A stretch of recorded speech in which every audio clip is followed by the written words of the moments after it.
วัสดีครับผมมือนี้ช่องช็อปสารคามฟาร์มนะครับเดมี่นะครับเมียนะครับงัวเมียแยกลูกนะครับ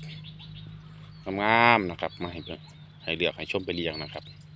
ตัวนี้เป็นแม่ลูกแรกนะครับแยกลูกขายไปแล้วครับเหลือเมียนะครับแม่สูง145บวกครับตำหนิไม่มีครับพร้อมผสมนะครับตอนนี้ก็ยังเป็นสัตว์อยู่นะครับผู้ใดที่หาไปเลี้ยงนะครับเปิดไว้26,500 บาทนะครับเฟรมใหญ่ๆเลยครับเฟรมใหญ่ๆพี่กัดขวากนะครับอยู่บ้านทาสังขวัญนะครับตำบลทาสังขวัญอำเภอเมืองจังหวัดมหาสารคามครับเบอร์โทรนะครับ0942794718นะครับเป็นทั้งเบอร์โทรเบอร์ไลน์นะครับ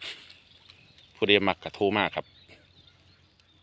26,500